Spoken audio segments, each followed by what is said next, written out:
Hello, everyone, and welcome back to the podcast My Hormones Make Me a Nutcase. My name is Emma, and we have Aimee here. Yo, Almost didn't say hello there. I Hope you're did. all Yo doing well. is my, I always say yo to people when I know them now. So, we roll. We know each other. We Yo. do, we do indeed. So, welcome back. Today, we're going to be following on from what we've been discussing, which is, perimenopause symptoms, um, and I suppose more of the like taboo ones as well. People don't really speak about as much. So today we're going to be talking a little bit about libido and I suppose more, yeah, low libido Low basically, because libido, low testosterone. yeah, because that generally is what happens when you start going through the perimenopause. Indeed. Indeed it is. So we have three main hormones. I think we spoke about in the last one. You've got estrogen, you've got progesterone, and you've got testosterone. And testosterone's not necessarily spoken about as much as the other two, or a lot of women don't realize they have testosterone because it's almost known as like the male hormone Yeah, and only what men have. Again, you probably wouldn't even think that men have estrogen, but they have a small amount, so it's that hormone that kind of, I don't know, I think sometimes people are worried if they've got worried about testosterone because it seems like a male hormone. yeah, makes you But feel like you're going to have a beard and a deep voice and all that kind of yeah, absolutely. And I suppose if you've got polycystic ovaries, like you have more testosterone and you do have darker hair and you can get like facial hair and things like that. So if stuff. you've got too much of it, then yes, it probably can cause those things, and that's probably why it is scary. But again, like you say, not like full blown, like full on male beards and stuff. But Yeah, yeah, but testosterone also does loads of other things for us. Like we said, like your libido. Your libido is such a good way of seeing how your health is. Like obviously your libido is affected by other things as well. Like I don't know what like things can go on in your life and it can really affect your libido. yeah, But like if you've got like a well-functioning libido, you're probably pretty healthy because mm, that's one of the things that you would lose if you're not as healthy, let's say, or low in testosterone. yeah. Testosterone can also affect your energy, your muscle maintenance, your bone strength, and your mood as well. So there are different things that testosterone does impact. Yeah, definitely, definitely. Um, so it comes from three main sources, which is our ovaries, which produce testosterone directly, especially in the first half of the menstrual cycle. Then we've got the adrenal glands, which produce precursor hormones, which can be converted into testosterone in the body. And then there are also a small amount of testosterone, which is made in fat tissue, skin, and other organs as well. So then what happens when you go through the perimenopause is the ovarian production declines. And then as ovulation becomes irregular, the ovaries make less estrogen and less testosterone. So ovary derived testosterone drops significantly around the time of menopause. Yeah. Like, I mean, all of your hormones, right? When you're going through that stage, I think they all go, see you later, goodbye. Yeah. Annoyingly. But yeah. So yeah. So when all of this is dropping, you've got things like you've got your adrenal glands also make other hormones, but the hormones that are within that help your body convert testosterone and estrogen. So when those adrenal glands are not functioning as well because you're going through the perimenopause and stuff like that, that also affects your testosterone and estrogen, which is not fun. No. And the less you have testosterone available, that means like again we've already said you get reduced sexual desire, but also things like the pill, the Mhm. contraceptive pill, that is a massive one for not really giving out any testosterone. And you'll find a lot of women, I can't remember what it's called. Have I written it down somewhere? I feel like I did write it down. Maybe I didn't. Um, it's called like hypo, I can't remember. Anyway, something. It can yeah, it can stop you from thinking any kind of like sexual thoughts or anything like that. And again, the pill dulls down like your hormones for your libido as well, which I 100% think mine does. Oh, Interesting.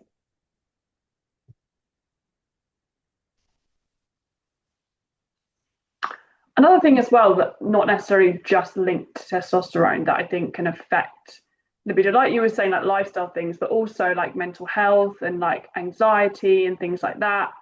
Because if you're overly anxious all the time, which is one of the perimenopausal symptoms, you're constantly thinking about everything else, aren't you? You know, worrying about things, worrying about this, worrying about that. And that's going to have an impact on your libido and lower it because you haven't got time to be having those sexual thoughts come into your head and all that kind of stuff because your brain is so focused on being on in like fight or flight mode and your cortisol levels are going to be increased as well. So yeah, not just testosterone but other things, you know, other symptoms, generally just day-to-day life, but other symptoms like anxiety can definitely impact it as well. absolutely. And I listened to a podcast and quite a while ago. So I can't remember this word for word, but I remember the woman saying it also depends on how you are as a person in terms of like a lot of women, they'll be doing their day-to-day stuff. They won't necessarily be thinking about doing that. So it won't even enter their heads to want to be in the mood for it because Yeah. you're not thinking about it. Whereas like some people will react to it really well if someone was to come up to them and try and like get it on whilst they're, I don't know, doing the washing. But a lot of people Yeah. won't because they're not there thinking about that. They're thinking about the task at hand. So I think also it depends on the kind of person you are too. Yeah, for sure, for sure. Yeah, like if I'm like cooking the dinner or putting the wash now or things like that, like that's the last thing on my mind. And I'm not just suddenly going to be like, oh yeah, I'm in the mood now. You know, like I've hung my knickers up on the line, like now I'm in the mood. Do you know what I mean? Like it's just not like I remember hearing it somewhere else as well. Where they're saying like, you know, foreplay doesn't start in that moment. It happens Mm. like first thing in the morning. As you know, if you're in a relationship, for example, it's like all the little things that you might do throughout the day or might say to each other or you know all those little niceties and little things, they're the things that then lead to it or whatever, you know, whatever time. It's not like you say, just oh yeah, I'll smack your bum while you're doing that and off we go kind of thing. Absolutely, because if I'm cooking the dinner, I don't want to burn my food. Like, no, we're not wasting that. No. That's it, but I do think it is very person dependent as well. And I mean, probably yeah, it's you got to find what works for you, but having a decrease in all these, especially testosterone and all your hormones, is definitely not going to help. Say at the same time, and also, you know, I suppose if you're struggling with um, joint pain and hot flashes and increased weight gain and all of that, like that's going to affect your confidence. Like I think that's one of the top things that I speak about with women is how much confidence they've lost in themselves. And there are the odd people, and you can tell there's obviously a lot more that don't say it, but some people do say to me, I just don't want my husband to touch me, or I just don't feel sexy, don't want him to see me without my clothes on. Um, and because they just don't feel good within themselves. So it's a Yeah, whole array of things, isn't it, that affects it? But it's really sad, absolutely. isn't it?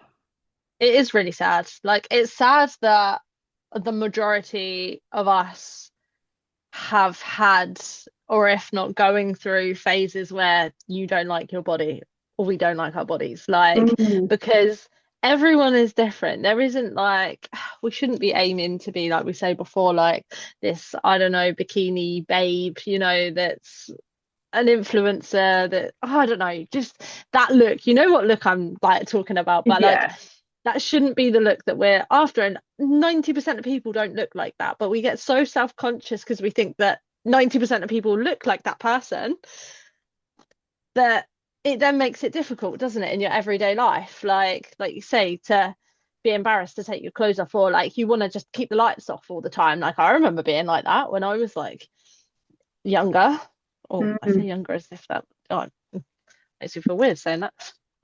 But yeah, but like, yeah, I always remember being like, nope, turn the light off. Nope, absolutely not. Like, oh, I just keep my t-shirt on. Like, it's fine. Like, when actually, probably I had nothing to worry about in the slightest. Yeah, you do, don't you?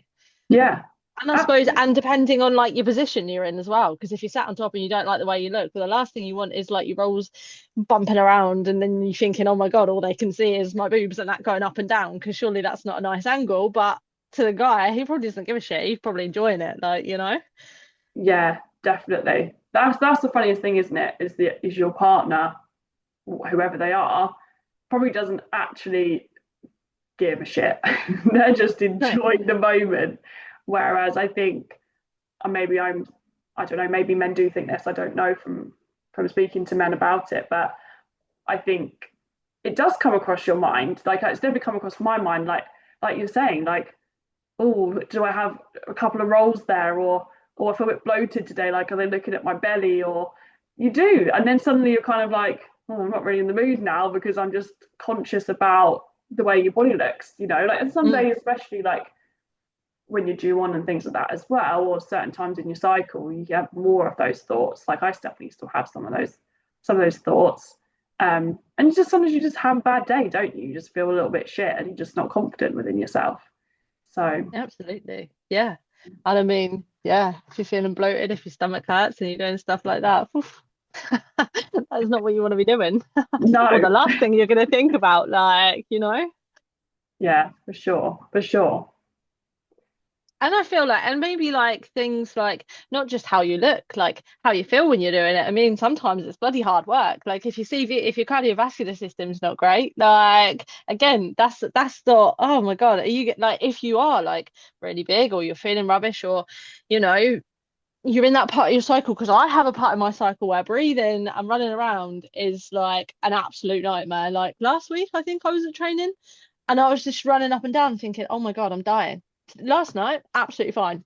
I did Mm, exactly the same thing last night and I was fine. Like, but when you feel like that and you're exhausted, like, I mean, the last thing you wanted to be doing again is jumping on top or doing extra exercise when you're tired and fatigued. Like.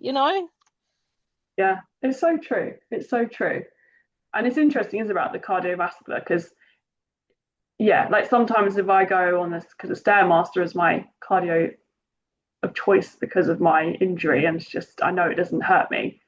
But yeah, like I do the same workout, and once I can look at my heart rate, and it'll be like through the roof, and then I'll do the same thing, a week later, and it'll be like low, and it's just because of where you are in the cycle. So yeah, Yeah, it's absolutely mental. Absolutely mental. Um, yeah, and then I suppose like if we're looking at more things during the perimenopause, like you said earlier, but about anxiety and stuff, which can happen during the perimenopause. You've also got things like if you've got like a decrease in estrogen, it can change the way your vagina actually is. So you mm-hmm. can get like vaginal atrophy and stuff, and like what I think we spoke about this last week about having really painful sex because like essentially without like lubrication and anything like that, without your hormones, like everything gets Yeah. really dry. And oh, just imagine like some people say it's like having sex with like a bit of sandpaper. That's fun. I mean, who I wouldn't be looking at a bit of sandpaper going, yeah, come on. And that's got to put you off then, like, if you think about doing it again and that you've had that experience, that is going to then put you off, isn't it? Because you're going to think, well, that's not enjoyable for me. I'm not getting anything from that. That's just painful. So, Absolutely.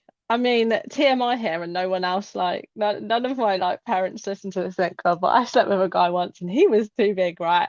He put me off sex for like a year. I was like, nah, I don't want to touch anyone or anything because that hurts so much. So if it is like sandpaper down there, go and get some lubrication, go and get like pessaries and stuff to put up there Yeah, because like it, especially if you actually do like having sex.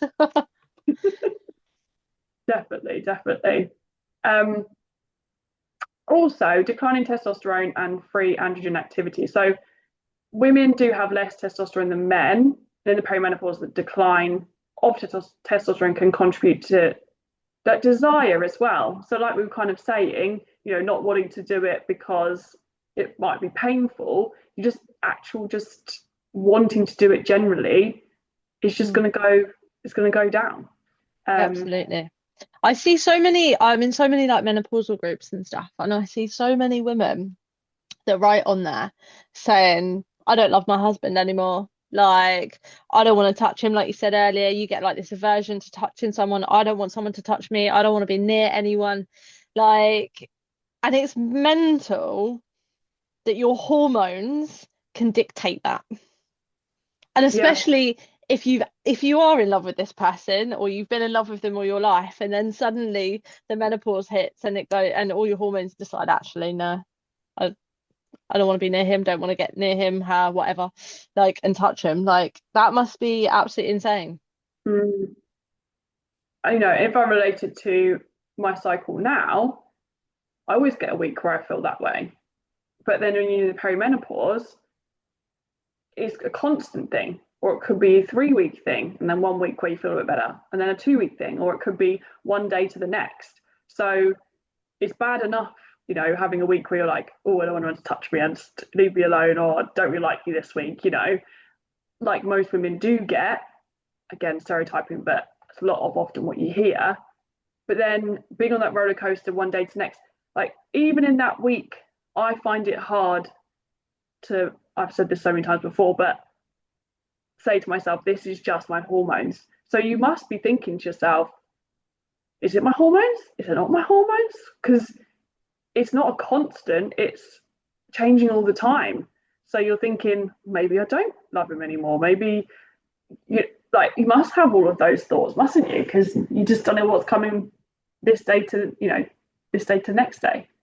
Mm, absolutely. And how long do you wait for that to pass or not pass? Like, because you could be going through this for like 10 years, right? This could be, Mm, and then you do think, oh, actually, I don't want to be with them anymore. I don't love them. But yeah, it's a difficult one. And then like if you've like stopped having sex and you've stopped having it for so long, you get so used to not having it that actually the desire is not there because it's something that you don't have anymore, right? I suppose yeah. it's like if you eat chocolate all the time, you're like, oh God, I need chocolate. As soon as you stop eating chocolate as much, you forget that you need chocolate, and then eventually you're like, oh, like it doesn't bother me. So then people get into that of, oh, well, it doesn't bother me anymore. I don't need that anymore. When actually, like, okay, that's fine if you don't, but it's actually a one of the like sex aggression, and I can't remember the other one is like what a human is on the planet for, right? It's one of your drives. So Mm, if you're not doing it at all, or like you don't even want to do it, like it's one of the natural drives of a human that you've then sort of lost. mm, yeah, that's really true. And we're literally made on this planet to do it, aren't we? So Literally, we're there to eat, go and find our food, have sex, reproduce. reproduce. Yeah, Yeah, and to lose it must be horrible. definitely, definitely. I think as well, we've covered a little bit about like anxiety, um, affecting your libido, and also um, other mental health conditions as well, like depression. That's obviously the last thing that you're gonna want to do if you're feeling really low and depressed. But also sleep. And I think I kind of mentioned it before, but the night sweats and the hot flashes and things like that. But also a lot of women are waking up at 2, 3 a.m. in the morning and then having insomnia due to the perimenopause. And then if you're tired and overly tired, again, the last thing going to want to be doing is having sex because you're so tired, you're grumpy, you're trying to just get through the day without throwing shit at people and being angry, whatever. Um, yeah, and so the last thing you're gonna do is wanna do that because you're just so tired. Um, and again, that can affect like how you feel about yourself. Just just everything. It's just Mm.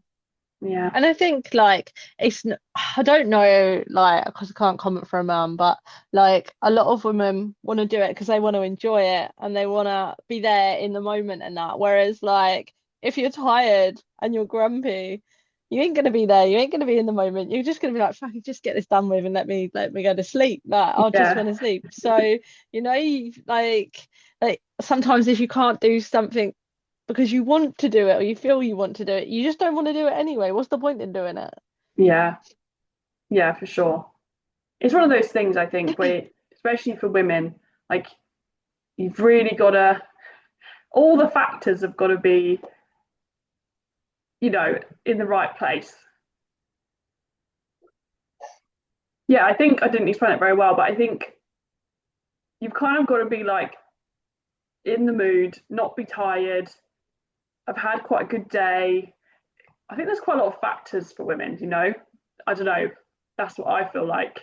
It's not going to be perfect, but you've got to kind of hit a few different things for you to then be in the mood to do it. Whereas I feel like men, and sorry if I'm wrong with this, but they could just be like, I don't know, just looked at and then they're like, okay, let's go. No matter what. You know what I mean? Like no matter what's happened in their day, it's like they've forgotten about all of that. And it's like, yeah, okay, let's just, they can just be in the mood. Whereas we've got to like, there's got to be a lot that goes into it. I could be wrong. Yeah. I'm sure some people aren't the same as that, but yeah. No, I'm sure not everyone's the same, but I feel like the majority probably are. But from a woman's point of view, I feel like you say, there's got to be a lot of things going on or not going on for you to be able to just go, yeah, all right then, cool, I'm in the mood. Yeah, Absolutely. yeah, definitely, definitely. And then, like we say in the perimenopause, if our hormones are so out of whack, like you can tell if like hormones are like probably good. Again, like I said earlier, like you've got like your thyroid, your adrenal functions. If they're all working good with like your testosterone, estrogen, and progesterone, you're more balanced. So you're more likely to be like, yeah, come on, then let's go because you feel good. Yeah, definitely, definitely. Yeah. I know for me, when I'm like ovulating is when I feel that like that's like the peak time. Do you know what I mean? But I suppose during the perimenopause, if you're not ovulating like you usually do, then you're losing that as well. I know we've kind of covered that, but Mm. yeah, Absolutely. Well, you think if you're like producing an egg, your body's like, I want to get pregnant. Come on, haha. exactly. Like, so that's why you're like, yeah, I feel great. Like, all the hormones are good. We're ready to go. And like, if you haven't got those eggs, yeah, your body is not gonna be saying that at all, is it? It's gonna be saying the opposite. Don't touch me, get away from me. I have no eggs. Ugh, essentially. Yeah, yeah. It's so true. And like it's it kind of just makes logical sense, doesn't it? Because if we're put on this earth to reproduce, then it makes logical sense for us to be in the mood when we are ovulating and not really loads of like the rest of the time because Mhm. that's just kind of what we were here for. Whereas with men, they don't have that. So they can just be like, go whenever. And they make what I was listening to a podcast the other day, and basically they make millions of sperm a day, pretty much. It was something like 1,500 a minute. I could be completely wrong. But if they're making that much sperm that like quickly, like they're obviously like their bodies are designed to be like, okay, we can go whenever. Whereas like we don't have that many eggs. Like we're not you have a certain amount of eggs when you're in the womb, and then when you're born, and you lose a certain amount, like when you hit certain ages, like it's a ridiculous amount. And by the time you're 30, you've got like 10% of your eggs left, like which is like crazy. Crazy. Yeah, that is crazy. So yeah, we're not going to be like there all the time, like waiting for it. We're not got enough eggs to be like that for your whole life, have you? Like you say, you go into menopause and stuff, you're not going to have any. So yeah. So making sure your hormones are balanced, or looking at things like HRT, see what you can do. How, can you get pessaries? Can you I can't remember what the lube stuff is that you can get for dry vagina, but there are some out there. Like if you've got any of those symptoms, have a look at what you can do to improve them if this is something in your life that is, like, I suppose, diminishing at the moment. Like, and it might not be forever. Like, you can get it back. Like, it will like you can get it back, but like, yeah, Yeah, definitely be looking at your hormones if you're really struggling with this, and know that a lot of women go through it. It's not definitely. just you that has like the dry vagina or all of that stuff. Like, you can, yeah, you aren't the only one that goes through it. It's one of the symptoms, Absolutely. unfortunately. I think it's just one of those ones that, understandably so, women don't really speak about that much because it's embarrassing. And maybe Mm, some people aren't embarrassed, but I think a lot of people are embarrassed to yeah. talk about it, which, that's society has made us feel like that, unfortunately. Um, Yeah. but Yeah. It's it is, horrible, isn't it? Makes it hurt when you walk, you sit down, you don't want to do any of that stuff. So, like, and I fully get it. And when I'm like, well, she's been on the podcast, she's pelvic health physio, and we talk about stuff, and I'm like, oh my God, like, so many people have that, so many people have this. And she's like, yeah, people are really embarrassed to come to me, which I get why I would be too. Like, but actually, she's like, nah, that's normal. That's normal. That's normal. And you're like, oh, that's normal. Like, what? Like, depending on whatever she's looking at, it's mental.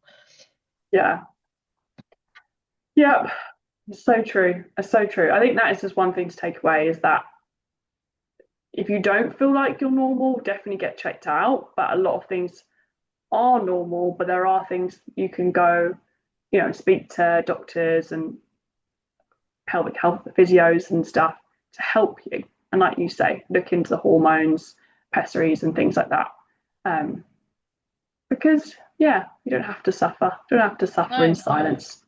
No, why should we? And actually, like, things are definitely getting better. More people are talking about it, and we love Mm, this because like, they put on the news earlier, like, apparently next year they're bringing in menopause screening from the age of 40, which is incredible. I don't know what they've included in that, and I don't know how it's going to work, but they put it on the news, and I was like, oh my God, yes, finally! good. Like, hopefully it goes ahead. And like, yeah, if like men went through what we do, if men had, I think I've said this on another podcast, I've said it somewhere, but if their penis hurt every time they had sex, there would be uproar, Yeah. absolute uproar. They would not have it. They would not No, be like waiting like 5, 6, 7 years to get tested for low testosterone if it didn't work. Like, as soon as things like that happen to a man, they'd be like straight on it. Whereas, why have we got to suffer? Like, so I'm glad this is more people are talking about it definitely, definitely. We'll get there in the end. We will. eventually.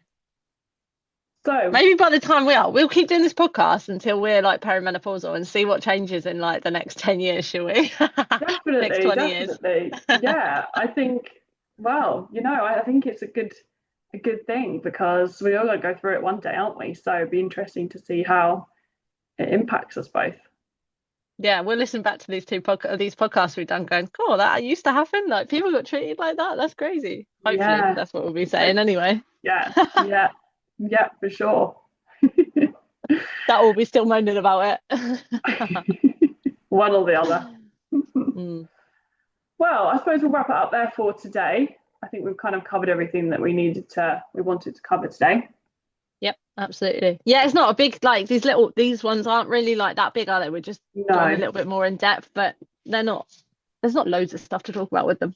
no, But that's cool exactly. because we said the important things. Exactly. It just kind of, I suppose our aim for it is just to make you feel like you're not alone, you're being heard, you're being listened to.